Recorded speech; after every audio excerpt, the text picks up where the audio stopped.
예배할 수 있게 하신 하나님께 감사와 찬송을 드립니다. 주신 말씀을 가지고 성령으로 하나님을 알게 하소서라는 제목으로 은혜를 나누고자 합니다. 사람은 영생에 대해서 관심이 많은 것 같습니다. 예전부터 영생을 추구하고 영생을 얻을 방법을 찾고자 애를 써왔습니다. 왜 사람들이 영생을 추구할까? 이유는 모든 능력의 끝판왕이 영생이기 때문입니다. 영생할 수만 있다면 이 세상에서 우리는 얼마든지 힘있고 능력 있게 세상을 살아갈 수 있게 되기 때문인 것입니다. 그러나 사실 인간이 영생을 추구한다는 것은 무지에서 나온 것입니다. 인간은 창조 때부터 영생하는 존재로 지어졌습니다.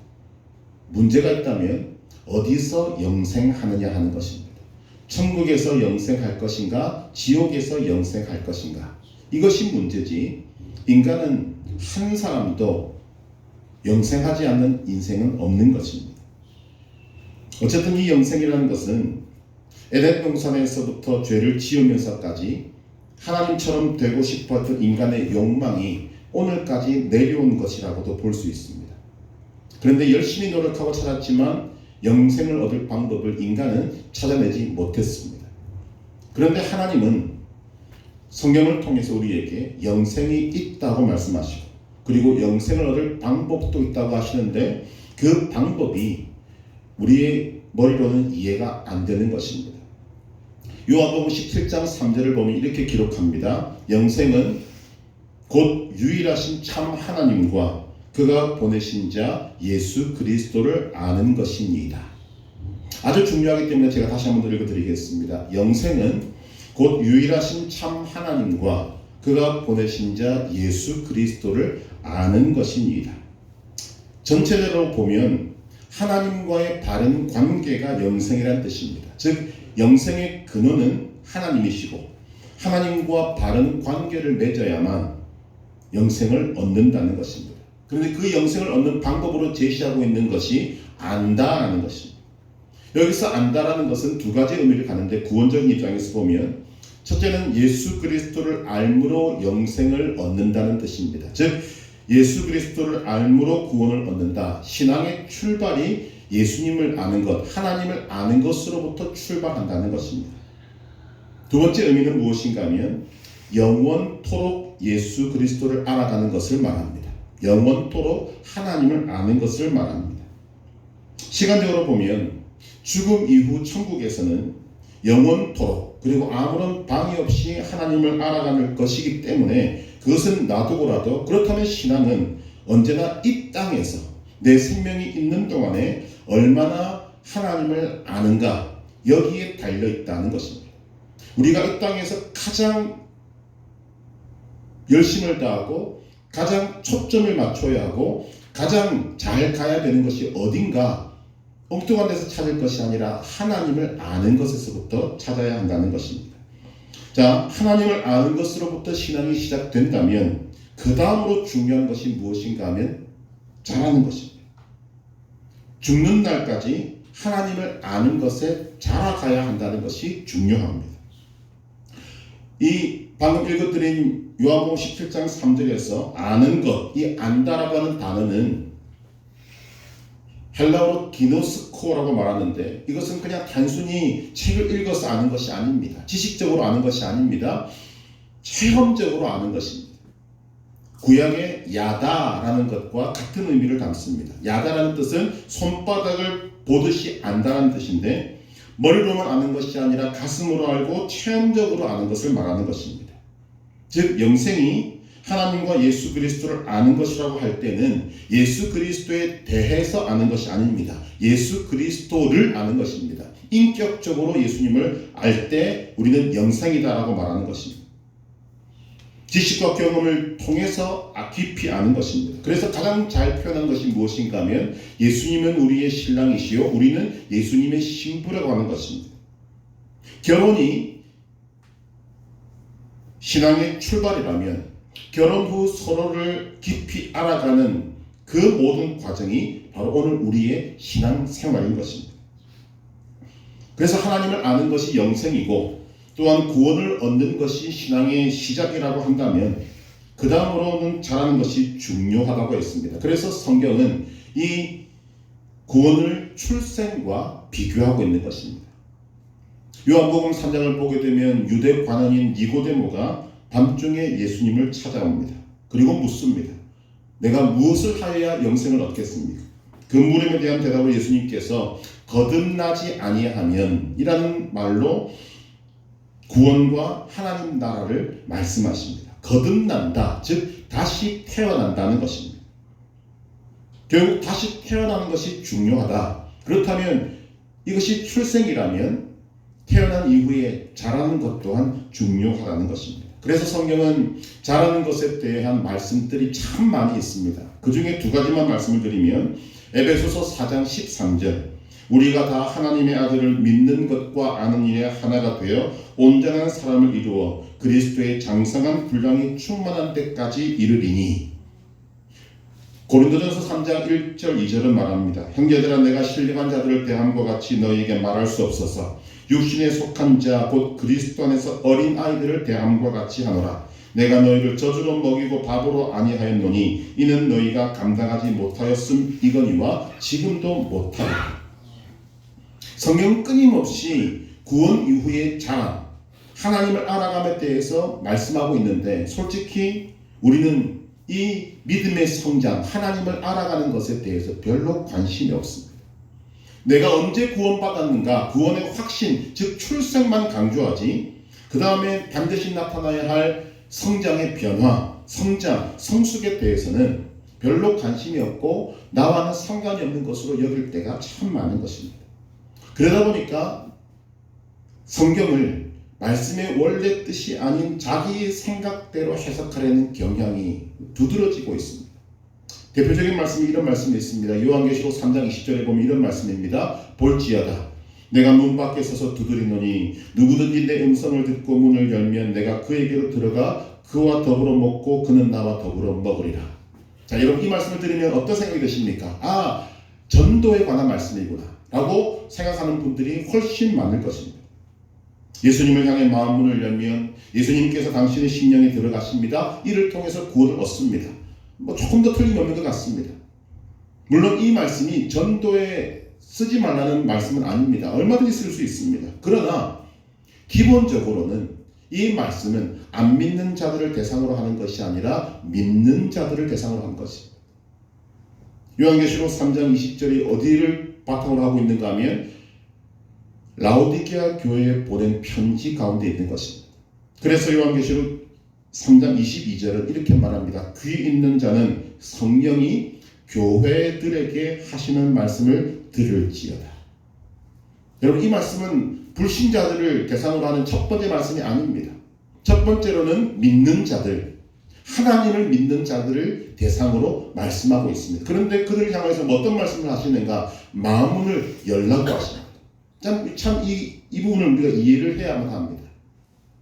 이 편지를 받을 때 라오디게아 교회가 어떤 상황이었는가? 요한계시록 3장 15절 16절을 보면 우리가 잘 아는 말씀이 나옵니다. 내가 네 행위를 아노니 네가 차지도 아니하고 뜨겁지도 아니하도다. 네가 차든지 뜨겁든지 하기를 원하노라. 네가 이같이 미지근하여 뜨겁지도 아니하고 차지도 아니하니 내 입에서 너를 토하여 버리리라.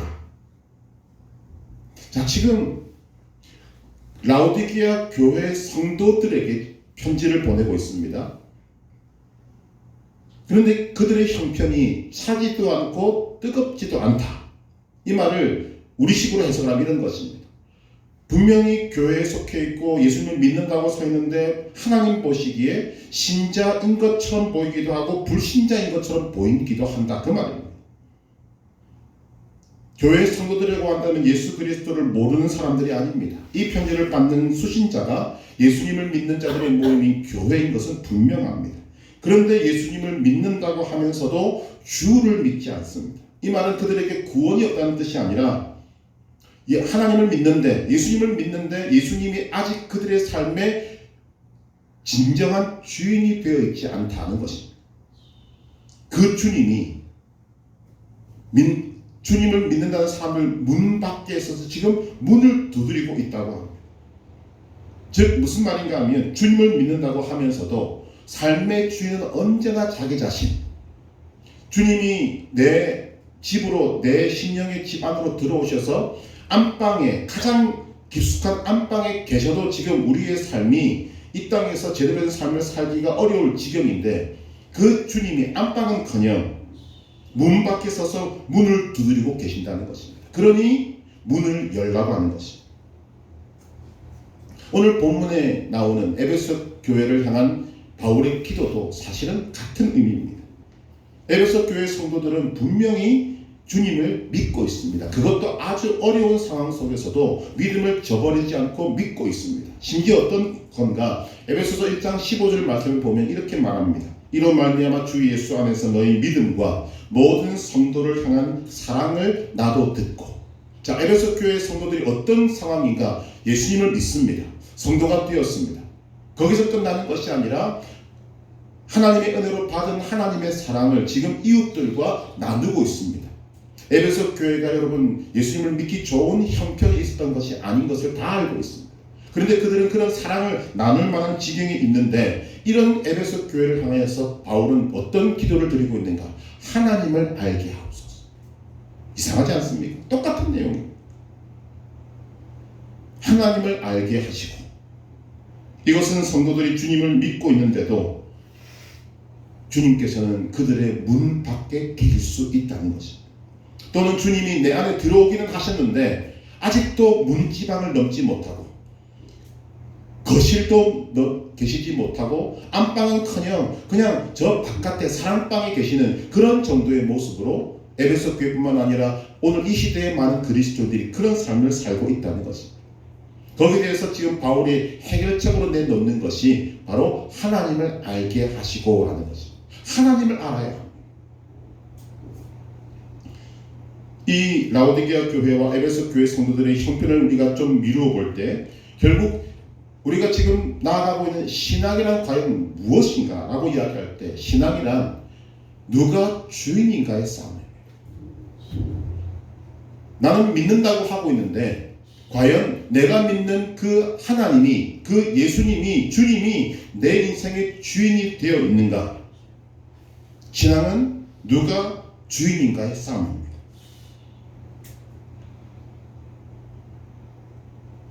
하나님께서 라오디게아 교회와 에베소 교회를 향하여서 지금 하나님을 알게 하시고 문을 두드리고 계신다. 이 말이 갖고 있는 의미가 무엇인가 하면, 하나님을 믿는다는 사람들 속에 그 성도 자신이 하나님을 주인으로 모시지 않고 자기 자신이 주인이 될 가능성이 많다는 것입니다. 좀 더 정확히 말하면 분명히 하나님을 믿기는 믿는데 매일의 삶에서 이 주인인, 누가 주인인가의 싸움에서 늘 하나님이 지고 내가 이긴다는 것입니다. 여러분 이해가 되십니까? 하나님을 안 믿는 것이 아닙니다. 믿는데 매일의 삶에서 이 주인의 자리를 우리는 하나님께 내어드리지 못하고 내가 주인이 되어버린다는 것입니다. 그러다 보니까 모든 신앙이 어디에 초점을 맞춰주는가? 자기 중심적 신앙으로 바뀌는 것입니다. 자기 중심적 신앙. 즉 하나님을 믿는 목적이 무엇인가? 내 행복을 위해서, 내 기쁨을 위해서, 내 만족을 위해서. 하나님을 믿는데 이상하게도 주인이 하나님이 안 되고 내가 되어 있으니까 모든 초점이 나에게로 옵니다. 하나님이 무엇을 원하시는지, 하나님이 무엇을 기뻐하시는지, 하나님이 어떤 것을 우리에게 하기를 원하시는지에 대한 관심은 없고, 하나님을 믿는다는 이름은 내세우고 열심으로 신앙생활을 하는데 초점은 나에게로 오는 것. 지금 이런 상태를 두고 지금 바울이 말하고 있는 것입니다. 왜 하나님을 믿는다고 하면서도 우리 속에서 누가 주인인가의 싸움이 계속적으로 일어나는가? 또 많은 부분에서 하나님보다 자기 자신이 주인 되는 일이 벌어지는가? 이것을 통틀어서 지금 바울이 해답을 주고 있는 것입니다. 이유는 우리가 하나님을 모르기 때문에. 하나님이 어떤 분이신지를 모르니까 하나님 앞에서 자꾸만 자기를 내세우는 것입니다. 이것을 하나님에 대한 무지라고 말할 수 있을 것입니다.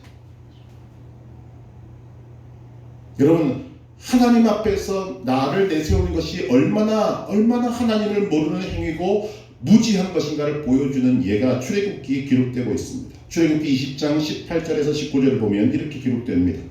뭇 백성이 우레와 번개와 나팔 소리와 산의 연기를 본지라 그들이 볼 때에 떨며 멀리 서서 모세에게 이르되 당신이 우리에게 말씀하소서 우리가 들으리이다. 하나님이 우리에게 말씀하시지 말게 하소서 우리가 죽을까 하나이다. 하나님께서 이스라엘 백성들에게 하나님의 말씀을 전해주시고자 임재하시는 장면입니다. 임재하시는데 어떤 현상이 나타났는가? 시내산에 임재하시는데 그 산에 우레가 있고 번개가 있고 나팔 소리가 나고 연기 가운데 하나님의 말씀이 들립니다. 그런데 그것을 가까이도 아니고 멀리서 보고 듣고 있는 이스라엘 백성들이 지금 모세에게 요청하는 내용입니다. 우리가 죽을까 하나이다. 지금 하나님의 임재라고 말하는 것이 하나님이 전부가 내려오신 것이 아니라고 저는 생각합니다. 그냥 하나님의 임재가 어떤 작은 현상으로 나타난 것입니다. 그 작은 지역에 내렸습니다. 그런데 그것만 보고도 이스라엘 백성들이 우리가 죽을까봐 두렵습니다 라고 말하고 있습니다. 여러분 이 장면이 이해가 되십니까? 이스라엘 백성들이 출애굽 이후에 하나님에 대해서 어떤 태도와 자세를 가지고 있었습니까? 그들은 출애굽 이후에 광야에 들어와서 기회만 있으면 하나님께 대들었습니다. 애굽 땅에 내린 10가지 재앙들을 그들은 자기들의 눈으로 보고 귀로 들었습니다. 눈앞에 펼쳐졌던 그 홍해를 마른 땅같이 건넜습니다. 그리고 광야에 들어왔습니다. 그 광야에서 그들은 끊임없이 하나님을 향하여 불평하고 원망했습니다. 즉 하나님께 대들었다는 것입니다. 한번 싸워보자 이렇게 대들었던 것입니다. 그렇게 했던 그들이 하나님이 시내산에 임재하셔서 말씀하시자 멀리 떨어져서 그것을 보고 들으면서 두려워서 죽을까 두려워서 모세에게 요청하고 있는 것입니다. 같은 내용을 다루고 있는 신명기 6장 25절에는 이렇게 기록되어 있습니다. 이제 우리가 죽을 까닭이 무엇이니까? 이 큰 불이 우리를 삼킬 것이요 만일 우리가 우리 하나님 여호와의 음성을 다시 들으면 죽을 것이라. 무슨 말인가 하면 우리가 하나님을 몰라 배웠습니다. 하나님은 우리가 대들 대상이 아닙니다. 불평, 불만, 원망할 대상이 아니십니다. 하나님이 임재하신 그 현상만 봐도 우리가 불에 타 죽을 것 같고 음성만 들어도 우리가 죽을 것 같습니다. 지금 이 고백을 하고 있는 것입니다. 여러분 이 고백을 이스라엘 백성들이 하고 있다는 것을 우리는 유심히 보고 들어야 합니다. 왜냐하면 우리가 하나님을 모르면 우리도 얼마든지 이렇게 할 수 있기 때문입니다. 아니 지금 우리가 그렇게 하고 있을 가능성이 굉장히 높습니다. 그렇게 되니까 내 안의 주인을 항상 내가 차지하지 하나님이 차지하지 못하시는 것입니다. 이유가 뭐라고요? 하나님을 모르니까. 이것을 볼 때 바울이 에베소 교회를 향하여서 하나님을 알게 하시고 라고 기도하는 그 이유를 우리는 알아야 합니다. 하나님을 믿지만 하나님을 제대로 모르기 때문에 인간은 얼마든지 그 하나님과 자신이 맞짱을 뜰 수 있다고 생각하는 것입니다. 언제든지 내 인생의 주인은 나라고 주장할 수 있는 이유가 결국은 하나님을 모르기 때문입니다. 결국 신앙이란 하나님을 얼마나 아느냐 하는 싸움입니다. 하나님을 제대로 알고 하나님을 내 인생의 주인으로 모시는 싸움, 하나님을 이 아는 싸움으로 우리의 모든 신앙과 삶의 초점을 맞추어 가야 한다는 것입니다. 여러분 하나님을 얼마나 아십니까? 우리는 성경에 나타난 하나님의 이름을 몇 가지 알고 있습니다. 예를 들어 보십시다. 여호와 라파, 치료하시는 하나님이라는 이름이 있습니다. 여러분 그 이름을 알고 계십니까? 그 이름의 뜻을 알고 계십니까? 얼마만큼 알고 계십니까? 어떤 사람은 하나님은 말 그대로 여호와 라파, 치료하시는 하나님이심을 믿는 사람이 있습니다. 어떤 사람은 치료하시는 하나님을 믿고 기도해서 병이 나은 경험이 있는 사람이 있습니다. 둘 중에 누가 하나님을 더 잘 알고 있습니다. 또 어떤 사람은 치료하시는 하나님께 기도해서 감기가 나은 사람이 있는가 하면 어떤 사람은 치료하시는 하나님께 기도해서 암이 나은 사람이 있습니다. 누가 하나님을 더 깊이 압니까? 답이 나오지 않습니다. 믿음의 경험이 큰 만큼 우리는 하나님을 더 많이 알고 있다고 말할 수 있는 것입니다. 이런 것으로 따지면 우리는 정말 하나님을 내가 얼마만큼 알고 있는가? 하나님 앞에 부끄럽게 고개를 숙일 수밖에 없는 것입니다. 우리는 하나님을 믿는다고 하면서 솔직히 하나님을 모릅니다. 하나님이 그 어떤 분이신지에 대한 것을 정말 하나님의 그 털끝 하나도 사실은 모른다고 밖에 말할 수가 없는 것입니다.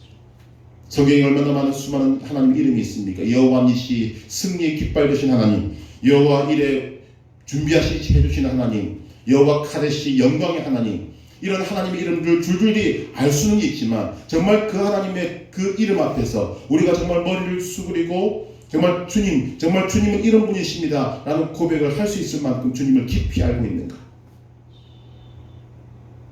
우리가 아는 만큼 우리의 믿음이 자라는 것입니다. 그래서 바울이 에베소 교회를 비롯한 오늘 우리를 향하여서 기도하고 있는 것입니다. 하나님을 알게 하시고. 시편 23편 1절은 모르는 사람이 없습니다. 여호와는 나의 목자시니 내게 부족함이 없으리로다. 이 말씀을 입술로만 달달달달 외우는 사람과 이 말씀을 믿고 하나님께서 나의 목자가 되옵소서 삶의 부족함이 없는 삶을 지금 현재 실제로 누리고 있는 사람과의 믿음은 하늘과 땅의 차이가 날 수밖에 없는 것입니다.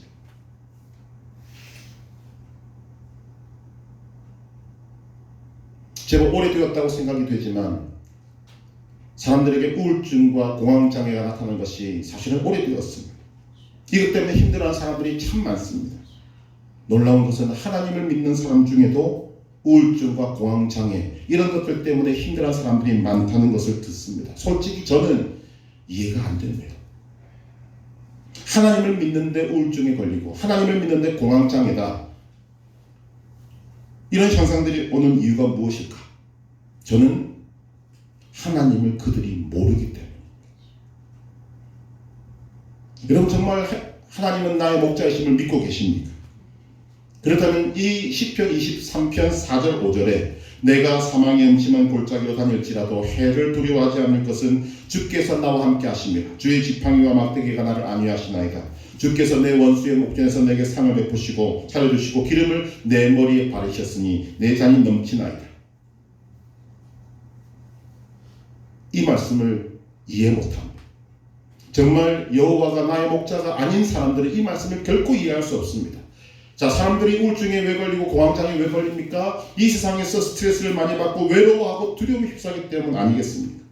사람들이 괴롭혀서 환경이 어려워서 죽을 만큼 힘들어서 사람들은 그것을 핑계대면서 우울증을 통해서 공황장애를 가지고 있다고 자신의 증상을 나타내고 있는 것입니다. 과연 그것 때문에 우울증에 걸렸습니까? 환경이 어려워서 죽을 만큼 힘들어서 공황장애에 걸렸습니까? 아닙니다. 성경의 원리로 보면 아닙니다. 그들이 하나님을 모르기 때문에. 지금 시편 23편을 지은 사람은 다윗이라고 알려져 있습니다. 다윗은 지금 그의 고백으로 따를 때 지금 사망의 음침한 골짜기를 지나고 있을 만큼 그는 힘든 상황이 있습니다.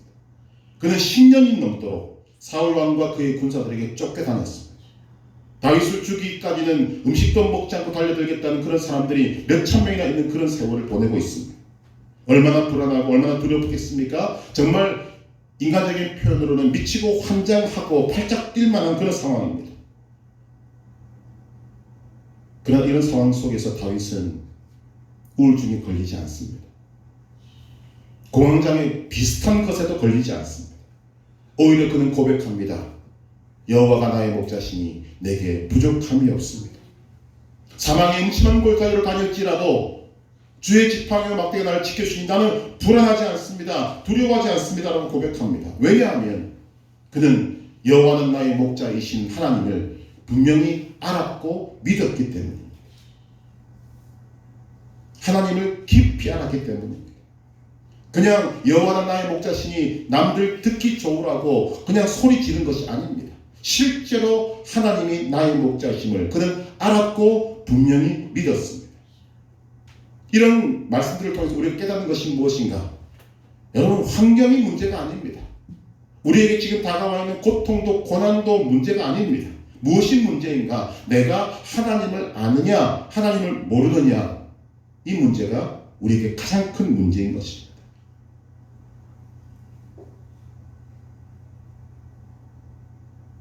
제가 삶을 살아가면서 참 유익한 말이다라고 느끼는 말 중에 하나가 이런 말이 있습니다. 아는 만큼 보인다. 여러분, 아는 만큼 보인다는 말은 우리의 삶에 굉장히 유용합니다. 정말 삶을 살아보니까 아는 만큼 보입니다. 그런데 이 말은 믿음에 적용해도 괜찮은 것 같습니다. 하나님을 아는 만큼 믿음의 세계가 보입니다. 하나님을 아는 만큼 우리의 믿음이 커갑니다. 하나님을 아는 만큼 우리의 믿음이 자랍니다. 자, 라오디게아 교회를 다시 보겠습니다. 요한계시록 3장 15절에서 19절 다시 읽어드리면, 내가 네 행위를 아노니 네가 차지도 아니하고 뜨겁지도 아니하도다. 네가 차든지 뜨겁든지 하기를 원하노라. 네가 이같이 미지근하여 뜨겁지도 아니하고 차지도 아니하니 내 입에서 너를 토하여 버리리라. 그 다음 말씀이 중요합니다. 네가 말하기를 나는 부자라 부유하여 부족함이 없다 하나 네 곤고한 것과 가련한 것과 가난한 것과 눈먼 것과 벌거벗은 것을 알지 못하는도다.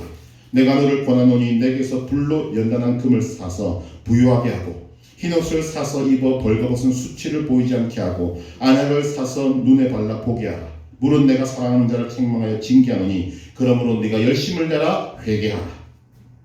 라오디게아 교회가 문제가 무엇입니까? 차지도 않고 뜨겁지도 않은 것입니다. 그런데 또 다른 문제가 있습니다. 그 문제가 무엇인가? 자신들이 세상적으로는 부자요 부유하고 풍족해서 부족함이 없다고 생각하는 것입니다. 그런데 하나님께서 뭐라고 말씀하시는가? 너는 곤고하고 괴롭고 가련하고 가난하고 눈이 멀었고 벌거벗은 상태다.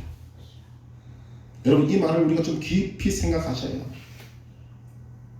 실제적으로 라오디게아는 당시에 아주 부유한 도시입니다.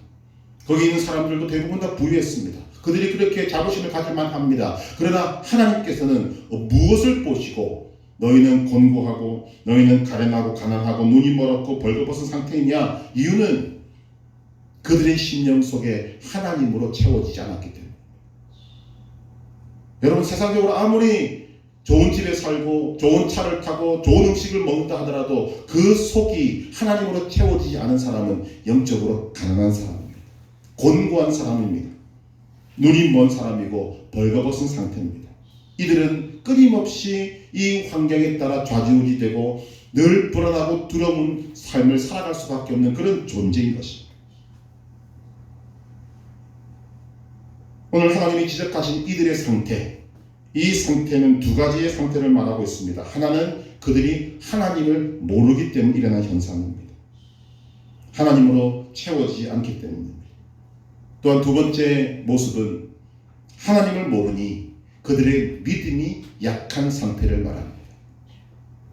믿음이 약하니까 세상적으로는 많은 것들을 가지고 있는 것 같은데 매일 세상에 치이는 것입니다. 세상에 짓눌려서 힘들고 괴로운 것입니다. 세상을 이길 만큼 강하지 못한 것입니다. 그러니 교회에서는 신자처럼 살고 세상에서는 세상 사람처럼 사는, 차지도 않고 뜨겁지도 않은 그런 모습으로 살아가는 그런 인생을 지금 주님이 지적하고 계시는 것입니다. 그래서 해결책으로 주신 것이 무엇입니까?